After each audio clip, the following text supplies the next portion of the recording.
FM lifeline lifeline lifeline. श्रोताओं, आज के एफएम लाइफलाइन कार्यक्रम में हमारे विशेष मेहमान हैं श्रीमती सुनीता मल्होत्रा, जो कि चीफ डाइटिशियन हैं पीजीआई चंडीगढ़ में। मैडम सुनीता, आपका कार्यक्रम में बहुत बहुत स्वागत है। नमस्कार जी, नमस्कार सभी श्रोताओं को मेरा नमस्कार। हम आपसे जानकारी लेंगे कि एक स्वस्थ व्यक्ति को किस तरह का आहार लेना चाहिए, किसे हम संतुलित आहार कहते हैं। देखिए, बड़ा अच्छा क्वेश्चन आपने पूछा है। आजकल डाइट का तो बहुत ज़्यादा रोल है बीमारियों से बचाने के लिए, क्योंकि आजकल जो नॉन कम्युनिकेबल डिजीज़ हैं वो इतनी ज़्यादा होती जा रही हैं। हार्ट की प्रॉब्लम, शुगर की प्रॉब्लम, मोटापा, तो ये सारी बीमारियां से हमें नेचुरली देश को भी नुकसान होता है, घर में भी नुकसान होता है, और मोर्टेलिटी जो इंक्रीज़ कर देता है। तो उसको हम संतुलित आहार कहते हैं कि एक तरह से इन बीमारियों को बचाने में हमारी मदद करता है। तो संतुलित आहार में जिसे हम कहते हैं कि 5 फूड ग्रुप्स हैं, जैसे सीरियल एंड ग्रेन्स हैं, पल्सेस हैं, मिल्क फूड ग्रुप है, एंड फ्रूट्स एंड वेजिटेबल है, वसा है, चीनी है। सो अगर हम ये सारे फूड ग्रुप्स को बैलेंस्ड वे में लेते हैं अपने खाने में, जैसे हम कहते हैं कि कार्बोहाइड्रेट है, तो कार्बोहाइड्रेट में हमें जो देखना है कि क्वालिटी ऑफ कार्बोहाइड्रेट जो है वो जैसे रिफाइंड कार्बोहाइड्रेट्स ना लेके कॉम्प्लेक्स कार्बोहाइड्रेट्स, जैसे कि साबुत अनाज है, मिलेट्स हैं, और इसमें जो अवॉइड करना है चीनी है, चीनी से बनी चीज़ें हैं, मैदे से बनी चीज़ें हैं। देन हमारा नेक्स्ट फूड ग्रुप है दाल एंड पल्सेस का, जिसमें हम नॉन वेजिटेरियन भी इंक्लूड करते हैं। सो उसमें हम कहते हैं कि नॉन वेजिटेरियन जो खाते हैं, नॉन वेज होते हैं, उनको अपने खाने में मीट या मटन वगैरह का प्रयोग कम से कम करना है, एंड अंडा, चिकन, फ़िश ले सकते हैं। उसमें भी ये है कि आपने ज़्यादातर रोज़ नहीं लेना है, और वेजिटेरियन सोर्सेज को प्रेफरेंस देनी है, जिसमें कि साबुत दालें जैसे सोयाबीन है, चने हैं, लेंटिल्स हैं, बीन्स हैं, मटर्स हैं। उसके बाद आपका मिल्क फूड ग्रुप आ जाता है। मिल्क फूड ग्रुप में आपने जो एक मलाई के बिना वाला दूध होता है, टोन मिल्क या स्किम्ड मिल्क, उसका प्रयोग करना है। उसको आप दही में भी यूज़ कर सकते हो, पनीर में भी कर सकते हो। एंड बाकी फ्रूट्स एंड वेजिटेबल, बिकॉज ये प्रोटेक्टिव फूड्स माने जाते हैं, इनमें फाइबर होता है, इनमें सोडियम, पोटेशियम जो होता है वो हमारे लिए अच्छा माना जाता है। सो ये सारे फूड ग्रुप्स अगर हम अपने खाने में इंक्लूड करते हैं, so that is called a संतुलित आहार। मैडम, हम अपनी चर्चा यूं ही जारी रखेंगे। एक श्रोता हमसे बात करना चाहते हैं। कार्यक्रम एफएम लाइफलाइन में आपका स्वागत है। अपना नाम बताइए। दुसांत साहब नमस्कार, मैं रोहित अब्रोल बात कर रहा हूँ। नमस्कार रोहित जी, कार्यक्रम में आपका स्वागत है। अपना सवाल पूछिए। मैडम नमस्कार। नमस्कार जी। वी आर वेरी लकी कि हमें आपसे ये परामर्श मिलेगा। तो मेरे 2-3 पॉइंट्स हैं। मैं ये जानना चाहता हूँ कि what does actually this nutrition and balance diet means, and how should we follow it, and another is how to increase or decrease the metabolism। इसमें थोड़ा सा आप विस्तार से बताइए मैडम। देखिए, हमारे बैलेंस डाइट में मैंने अभी जैसे कि बताया है कि सारे फूड ग्रुप्स पर्याप्त मात्रा में होना चाहिए, एंड हमारी एक हम कहते हैं कि हाफ प्लेट रूल, उसमें हम कहते हैं कि आपका जो खाने की एक प्लेट है उसमें हाफ प्लेट है ना, जो वो फ्रूट्स एंड वेजिटेबल से भरी हुई होनी चाहिए, ठीक है, जिससे हमें पर्याप्त मात्रा में फाइबर, विटामिन, मिनरल्स और जो भी ट्रेस एलिमेंट्स हैं वो मिल सकें।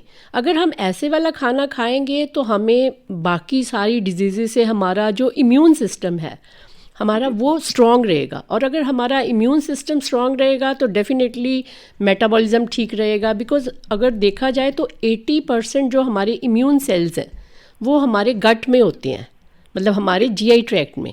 सो हमारा जो गट ठीक रहेगा तो हमारी इम्यूनिटी और स्ट्रांग रहेगी और स्ट्रेंथन रहेगी, और हम बीमारियों से बचे रहेंगे।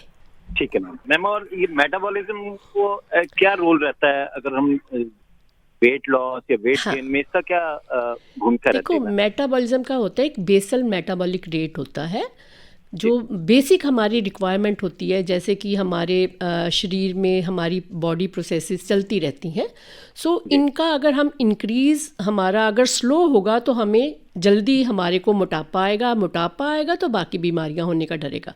सो इसको इंक्रीज़ करने के लिए हमें रोज़ फिज़िकल एक्टिविटी की बहुत ज़रूरत होती है, चाहे आप साइकिलिंग कर लो, चाहे वॉक कर लो, या किसी और तरह की भी एक्सरसाइज। ये 30 से 45 मिनट्स तक होना बहुत ज़रूरी है, जिससे हमारा मेटाबॉलिज्म अच्छा रहे।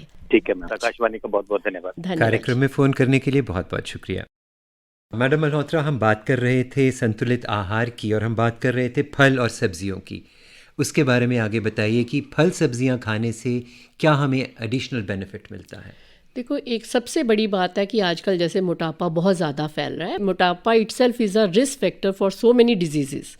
अगर आपका BMI ज़्यादा है, 23 से ज़्यादा है, तो आपको शुगर का, ब्लड प्रेशर का, दिल की बीमारी का, कैंसर्स का और बड़ी सारी डिजीज़ेज़ है जो होने का आपका खतरा बढ़ जाता है। सो उसमें आपने ये रखना है कि जो फ्रूट्स एंड वेजिटेबल अगर आप अपने खाने में लेते हैं तो एक तो ये लो कैलोरी होते हैं, जूस वगैरह अवॉइड करना चाहिए, फ्रूट्स रॉ फॉर्म में लेना चाहिए, कोई भी सीजनल फ्रूट्स। और एक इनमें ऐसे न्यूट्रिएंट्स होते हैं जो कि इम्यून सिस्टम को स्ट्रॉन्ग करते हैं। जैसे अब आपके पास फाइबर है, तो फाइबर हमारे एक गट को हेल्दी बनाने में मदद करता है, बिकॉज़ इसमें हम कहते हैं कि प्रीबायोटिक्स की ये खुराक होता है।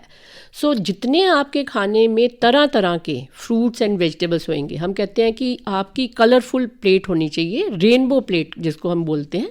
जितनी आपकी प्लेट में कलर्ड फ्रूट्स एंड वेजिटेबल होंगी, उतने आपको vitamin A, vitamin C, zinc, selenium और बड़े सारे जो फाइटो न्यूट्रिएंट्स हैं वो मिलने में हमारे को अच्छा मिलेगा। मैडम मल्होत्रा, आपने अभी बात में चर्चा की इम्यून सिस्टम की, कि हमारा इम्यून सिस्टम स्ट्रॉन्ग करता है ये सब फल और सब्जियां।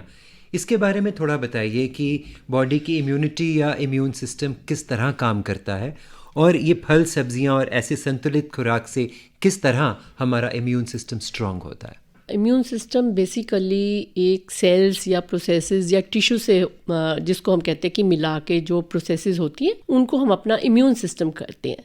सो इम्यून सिस्टम में हमने देखना कि ये इम्यूनिटी जो हमारी बाकी रोगों से, बीमारियों से लड़ने में मदद करता है।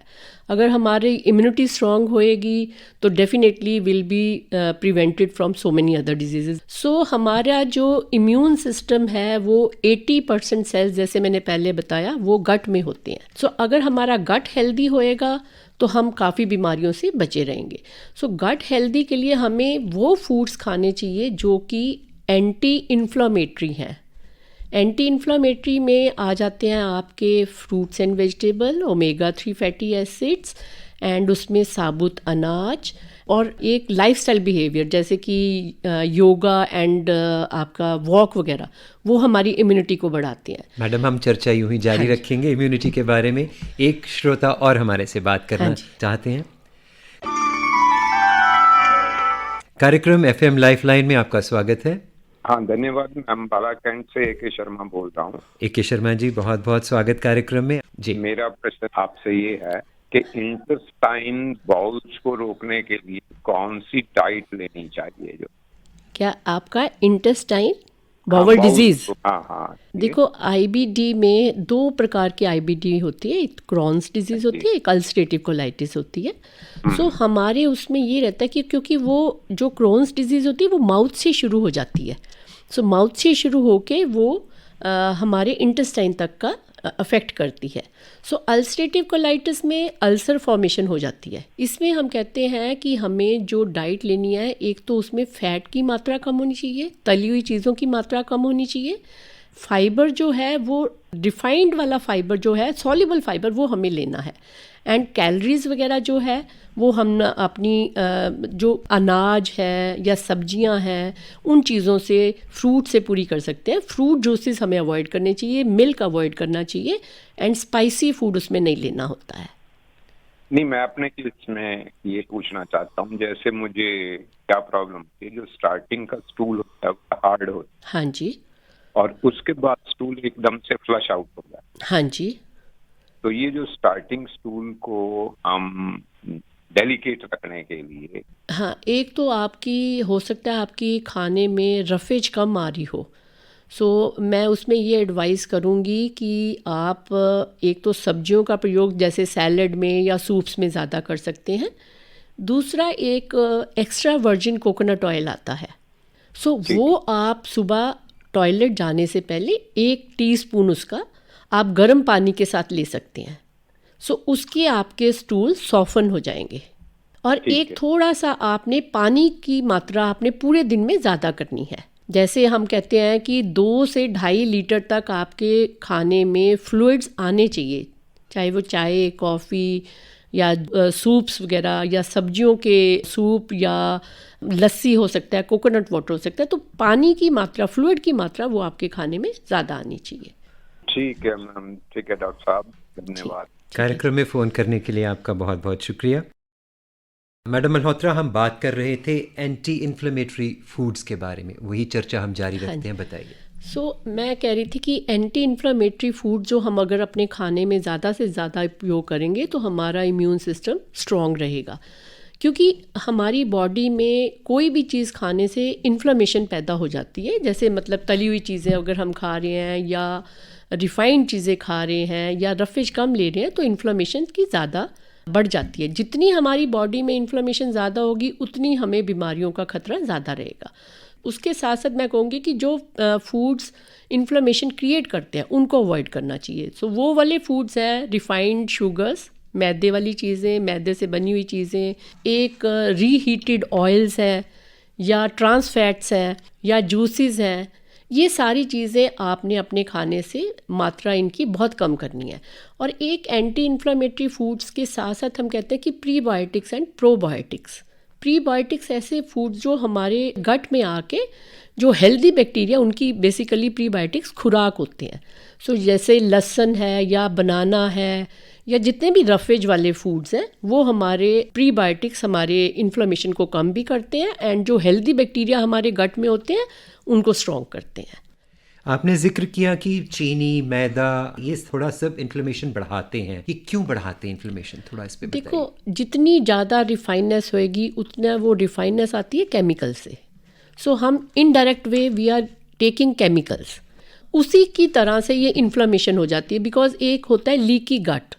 लीकी गट में कई चीज़ें, हमारा जो इंटेस्टाइन की विलाई होती है वो टाइटली पैक्ड होती है एंड जब ये वाली चीज़ें हम खाते हैं, चीनी वगैरह या रिफाइंड चीज़ें या तली हुई चीज़ें या टोबैको या अल्कोहल, उससे हमारे जो इंटेस्टाइन में होल्स, जो बारीक होल्स होते हैं वो बड़े हो जाते हैं एंड वो बड़े होने के कारण ये सारा जो मटेरियल, जैसे कह लो कि माइक्रोब, जो हार्मफुल माइक्रोब्स हैं या ग्लूटन है, जो ग्लूटन एक तरह का पदार्थ वीट में पाया जाता है, कई लोगों को वीट की एलर्जी होती है, तो वो हमारी ब्लड स्ट्रीम में आने शुरू हो जाते हैं।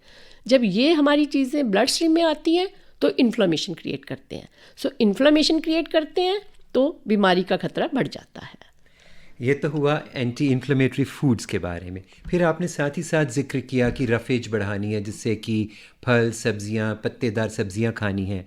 यहाँ मुझे ध्यान आया कि हम बहुत लोग जो हम आटा खाते हैं, आटा हम छान के खा लेते हैं। हाँ जी। तो उस समय जो उसमें ब्रान है वो सब निकल जाता है। वो बताइए कि कैसे आटे की रोटी खानी चाहिए। आपने बहुत अच्छा क्वेश्चन पूछा ये, बिकॉज आजकल जो आटा मिल रहा है मार्केट में, आई थिंक वो सारा रिफाइंड फ्लावर ही मिल रहा है एंड उसमें हम एक तो अगर हम आटा, वो वाला आटा छानेंगे भी तो तब भी उसमें रफ़े ज़्यादा नहीं निकलेगी। एडिशनली उसमें हम आजकल मार्केट में वीट ब्रांड अवेलेबल है।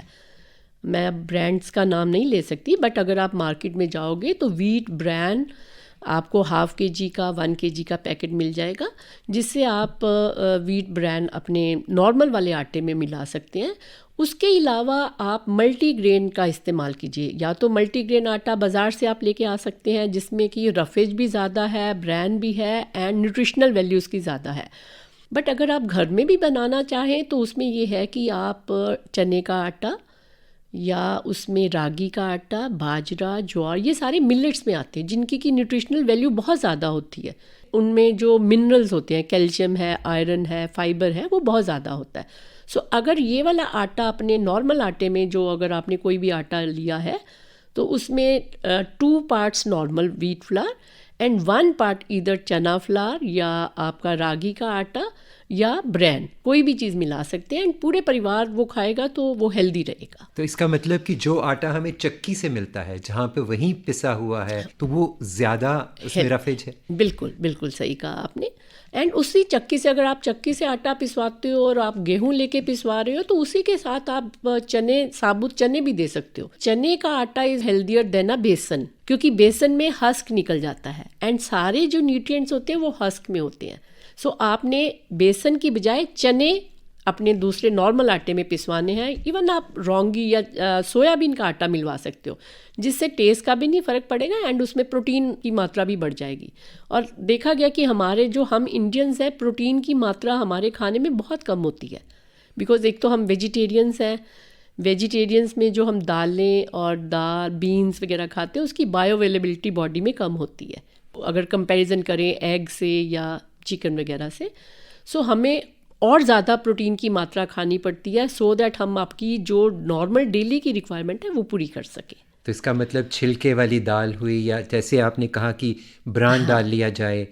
यहाँ मैडम मैं आपसे जानना चाहूँगा, चावल बहुत से लोग खाते हैं और जो बाज़ार में पॉलिश्ड राइस मिलते हैं उनमें और वीट में दोनों में क्या अंतर है, और चावल खाने हो तो कैसे चावल खाने चाहिए? देखो, एक तो चावल एंड जो गेहूं है दोनों सीरियल्स में आते हैं, बट अगर कंपैरिजन में देखा जाए तो वीट में प्रोटीन की मात्रा थोड़ी सी ज़्यादा होती है चावल से। चावल एक तरह से रिफाइंड हो जाता है, प्रोसेस होके आता है ना। जो हमारे पास वाइट पॉलिश्ड राइस आता है उसमें सारे न्यूट्रिएंट्स ऑलमोस्ट डिवॉइड ऑफ हम हो जाते हैं।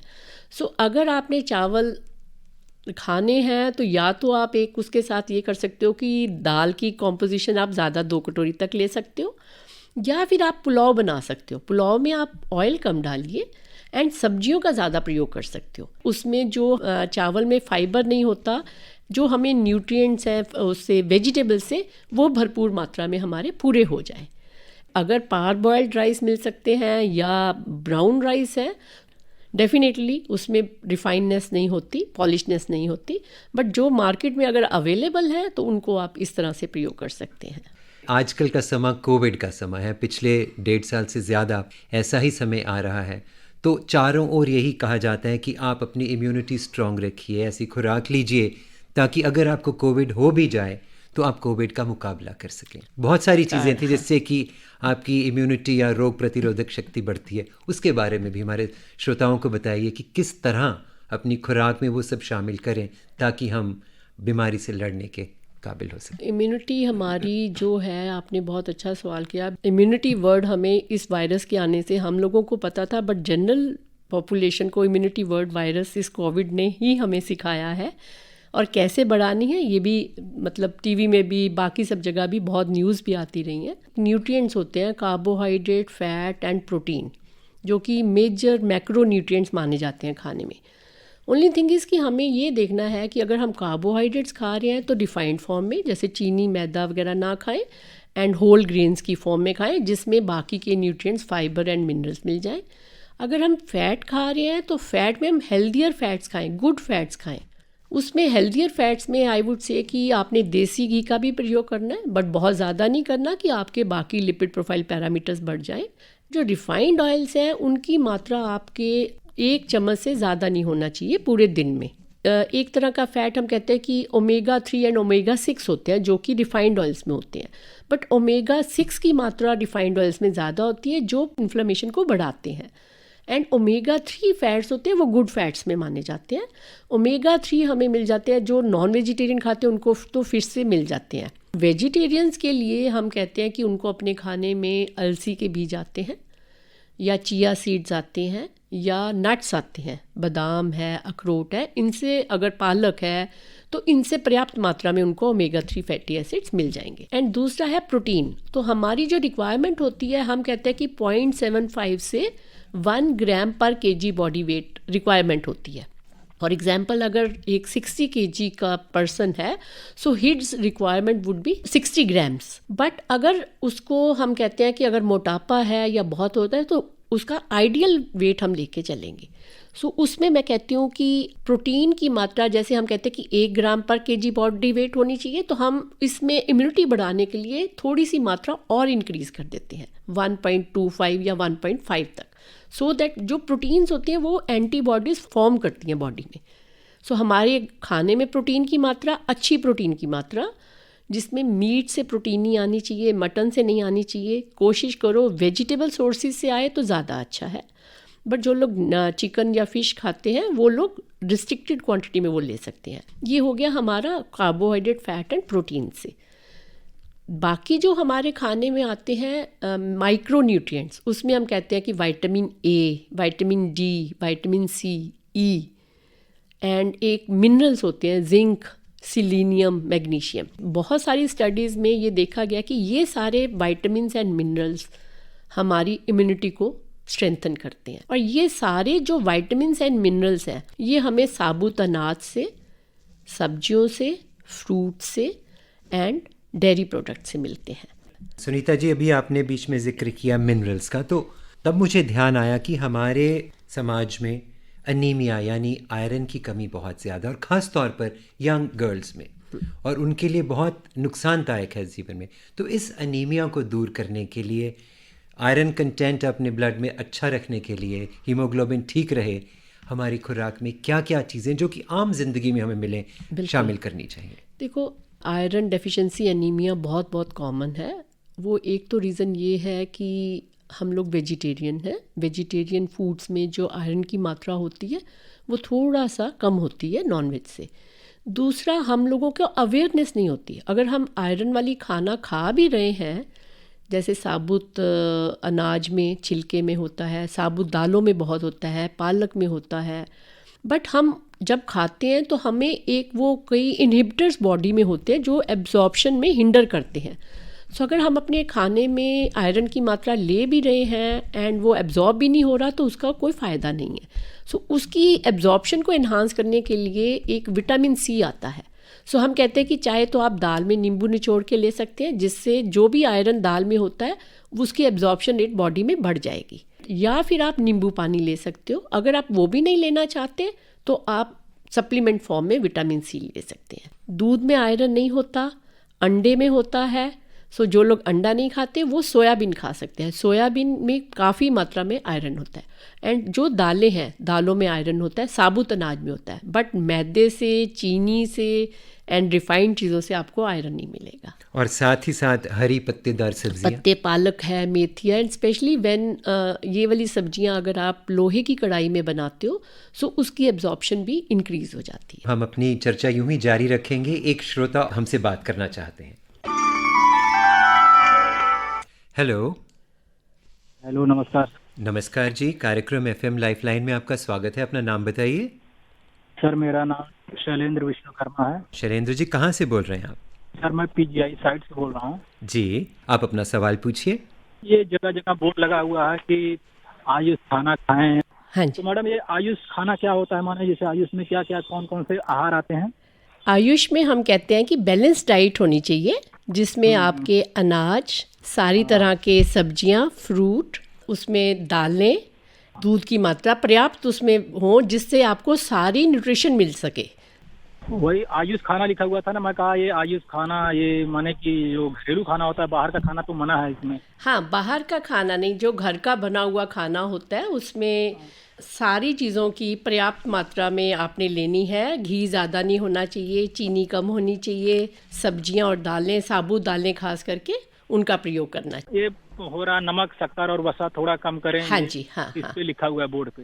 वो नमक इसलिए कि अगर आप ज़्यादा नमक खाएंगे तो आपके ब्लड प्रेशर की रीडिंग बढ़ सकती है, एंड अगर ब्लड प्रेशर ज़्यादा होएगा तो आपको दिल की बीमारी या डायबिटीज़ या कोई और बीमारियां होने का डर रहेगा। खाने में चीनी की मात्रा होएगी तो आपको डायबिटीज़ होने का डर रहेगा, मोटापा आने का डर रहेगा।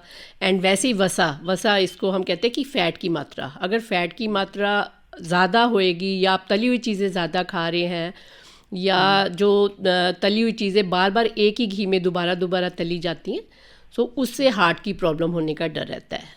तो इसलिए हम कहते हैं कि कम वसा, कम चीनी, कम नमक। आयुष खाने को बढ़ावा भी देना चाहिए, जिसमें हमारे आयुष खाने को, भारतीय माने जो आयुष खाना है, इसको विश्व स्तर पर इसको बढ़ावा देना चाहिए। बिल्कुल, देखो हम अगर अपने खाने में हमारे ज़्यादा से ज़्यादा फल और सब्जियां होंगी ना, तो हमें एक तरह के, हम उनको प्रोटेक्टिव फूड्स बोलते हैं। प्रोटेक्टिव फूड्स का मतलब है कि वो हमें बीमारी से बचाते हैं। उनमें फाइबर ज़्यादा होता है, एक तरह से कलर्ड फूड्स में फाइटो न्यूट्रिएंट्स होते हैं जो हमें सेहतमंद रखने में कामयाब करते हैं। शैलेंद्र जी, कार्यक्रम में फ़ोन करने के लिए आपका बहुत बहुत शुक्रिया। आपने जब बीच बीच में बात की सप्लीमेंट्स की, तो मुझे ध्यान आया कि आजकल हमारे यंगस्टर्स, बहुत बच्चे जिम्नेजियम्स में जाते हैं, जिम में जाकर एक्सरसाइज करते हैं, और वहाँ पर वहाँ के कोचेज़ और उनके टीचर्स और उनके सीनियर्स उनको बताते हैं कि कुछ सप्लीमेंट्स लो जिससे कि आपकी बॉडी और खूबसूरत होगी, वेल बिल्ट होगी, वी शेप बॉडी आएगी। तो क्या ये सप्लीमेंट्स का क्या रोल है और क्या ये लेने चाहिए? देखो, जैसे मैंने पहले बताया कि हमारी बॉडी को जो रिक्वायरमेंट होती है नॉर्मल ह्यूमन बीइंग के लिए होती है 1 ग्राम पर केजी बॉडी वेट। एथलीट्स में या स्पोर्ट्स पर्सनस में बिकॉज वियर एंड टीयर होता है तो थोड़ी प्रोटीन की रिक्वायरमेंट बढ़ जाती है। बट अगर हम जैसे जिम में, बिकॉज ट्रेनिंग तो वो दे रहे होते हैं, बट उनको इतनी अवेयरनेस नहीं होती कि अगर हमने कोई सप्लीमेंट बताना है तो उसकी क्वांटिटी कितनी बतानी है। सो अगर हम अपने खाने में सप्लीमेंट्स, या कई बार होता है कि इग्नोरेंस में सप्लीमेंट्स की क्वांटिटी ज़्यादा ले लेते हैं, सो उससे किडनी पे इफ़ेक्ट पड़ता है। तो हम कहते हैं कि अगर आपने प्रोटीन की मात्रा बढ़ानी है तो खाने से बढ़ाइए। खाने में आप लो फैट हाई प्रोटीन वाली चीज़ें लीजिए। अगर आप अपने खाने में 2 एग वाइट्स या 3 एग वाइट्स ले लेते हो और 1 होल एग ले लेते हो, तो उससे भी आपकी बॉडी को काफ़ी अच्छी मात्रा में प्रोटीन मिल जाएगी। एंड प्रोटीन के साथ साथ आपको और बड़े सारे न्यूट्रिएंट्स मिलेंगे। सो हम लोगों का ये मानना है कि अगर आप अपनी जो प्रोटीन की रिक्वायरमेंट है, कैलोरीज की रिक्वायरमेंट है, अगर खाने से पूरी हो रही है, then there is no need to take the supplements.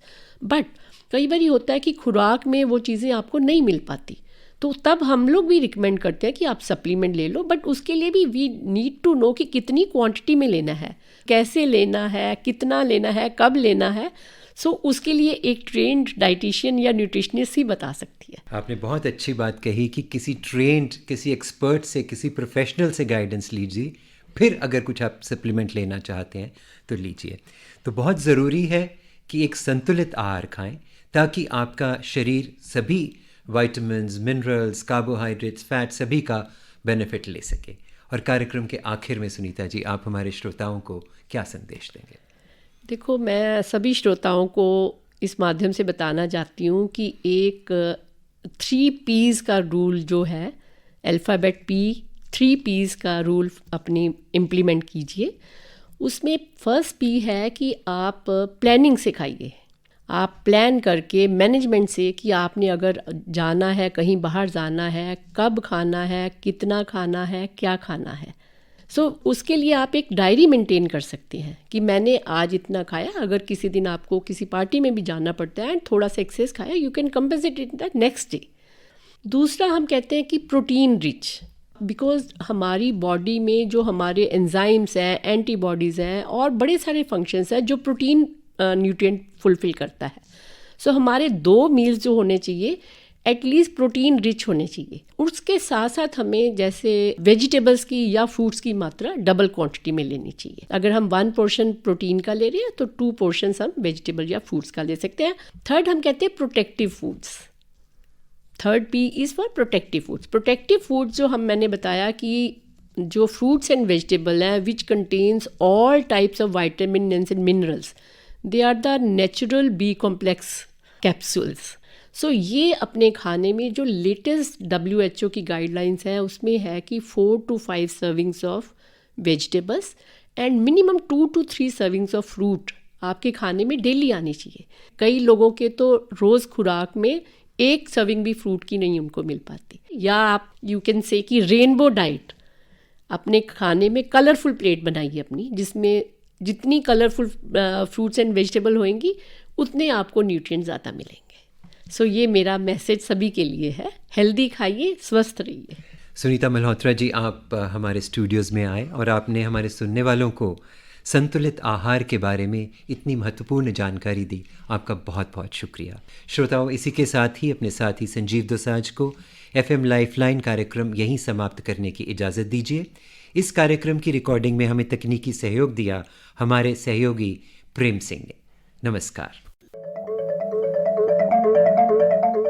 FM lifeline, lifeline, lifeline.